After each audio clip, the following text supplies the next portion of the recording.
Alors je vous le concède, c'est un parcours totalement atypique, mais oui, je suis bien passé de la permaculture à la vente d'engrais et je vais vous expliquer pourquoi en quelques minutes. Ce format il va être un peu différent des formats que je fais d'habitude sur YouTube.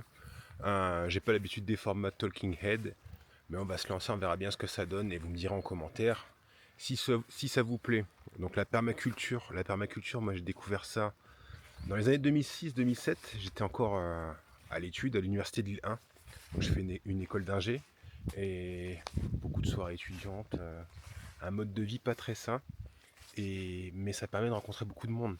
Et au cours d'une de ces soirées étudiantes, j'ai rencontré un pote qui est toujours un ami d'ailleurs, salut à toi Ben, qui m'a présenté les principes de la permaculture. Et j'ai été totalement enchanté par le fait qu'on puisse faire pousser des légumes sans rien apporter de chimique ou de mécanique dans le jardin. C'était un principe qui me plaisait énormément.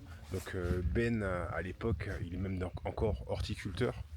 Et il utilisait ces techniques de permaculture et m'expliquait qu'on le payait pour venir verser, entre guillemets, des déchets végétaux sur son jardin et que lui, il l'utilisait pour faire des purins, des composts et amender son sol. Donc j'avais trouvé le principe incroyable de se faire payer pour gérer les déchets de la commune.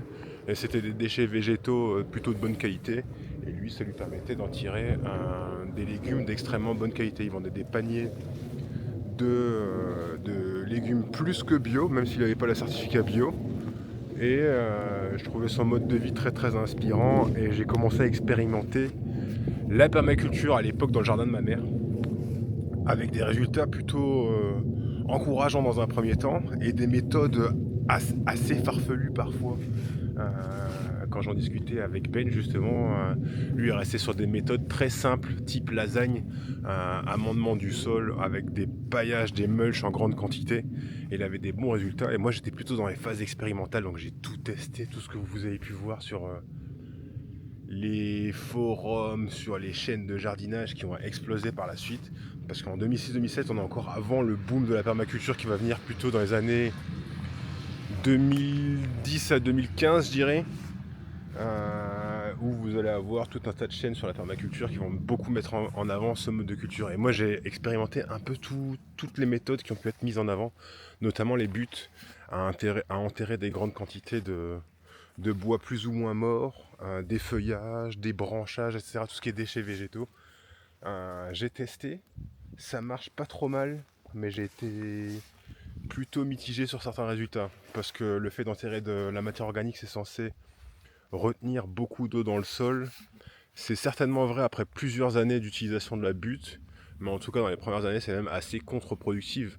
Moi j'ai remarqué que les buttes que j'avais faites en hugel culture, donc c'est-à-dire enterrer du bois et rajouter pas mal de compost, de mulch, etc.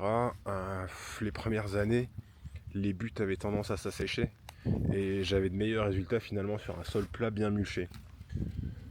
Donc ça c'est un des premiers points que j'avais trouvé pas terrible sur les techniques qui étaient mises en avant, mais comme dit sur les forums et compagnie, il y a toujours à boire et à manger, et c'est à vous d'expérimenter, hein. Contrairement à ce qu'on peut croire, la permaculture c'est pas une religion, même s'il y a des extrémistes qui vont certainement s'acharner en commentaire quand on va arriver sur la suite de l'épisode, mais la permaculture c'est pas une religion.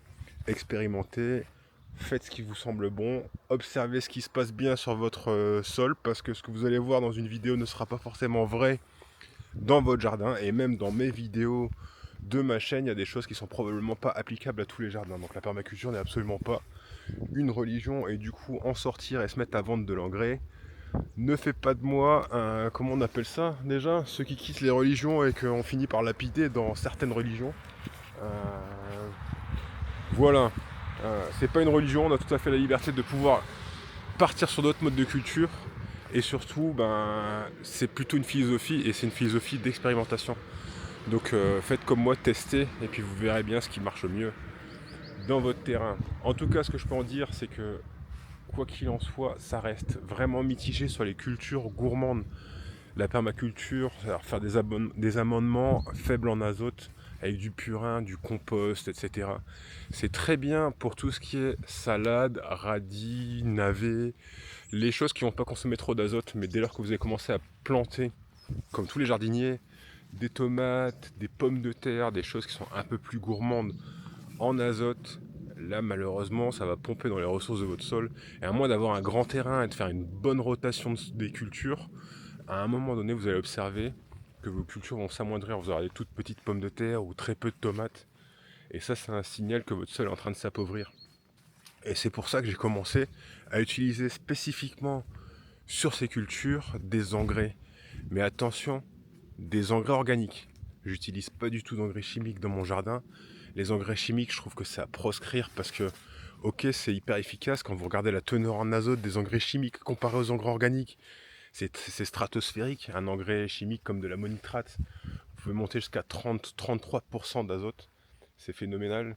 Là où les engrais organiques les plus concentrés en azote vont être à 6-7% d'azote. Mais c'est pas du tout la même philosophie, le même apport, le même effet sur le sol entre les engrais organiques et les engrais chimiques. Les engrais chimiques, on va avoir de l'azote directement assimilable par la plante. Donc avec de l'engrais chimique, on va avoir de l'azote directement assimilable par la plante. C'est un engrais qui va finir par saler le sol, qui va appauvrir le sol, qui va le compacter et qui va pas du tout être favorable à l'amélioration de la vie de votre sol. Tout simplement parce que l'azote que vous alliez apporter va être directement assimilé par la plante. Et s'il reste de l'azote qui n'a pas été assimilé par la plante, il va être lessivé dans le sol, il va finir par s'y accumuler, polluer les nappes phréatiques et compagnie. Enfin bref, l'engrais chimique est à proscrire de votre jardin. Après, comme je dis, le jardin, la permaculture et compagnie, c'est pas une religion, mais quand même si vous en venez à mettre de l'engrais chimique dans votre jardin, posez-vous des questions à pourquoi vous jardinez au final. Les engrais organiques, encore une fois, dans les engrais organiques, il y a à boire et à manger. Tout ne se vaut pas et il y a des produits qui sont plus ou moins bien, mais de façon générale, un engrais organique sera nettement plus efficace et nettement moins dangereux pour votre sol pour la simple et bonne raison que l'engrais organique va partiellement nourrir directement la plante avec de l'azote disponible, mais va surtout nourrir votre sol avec la matière organique. Généralement, les engrais organiques, vous avez plus de 20% de matière organique dans la composition, ce qui fait que ça, ce ne sera pas du tout assimilable par la plante, mais votre sol va en raffoler. Dans votre sol, il y a des tonnes de bactéries, d'insectes, de micro-organismes qui sont là pour décomposer la matière organique. Et ces bactéries, ces insectes, etc. ont un métabolisme qui met en jeu l'azote. Et du coup, c'est une manière d'apporter indirectement de l'azote dans votre sol.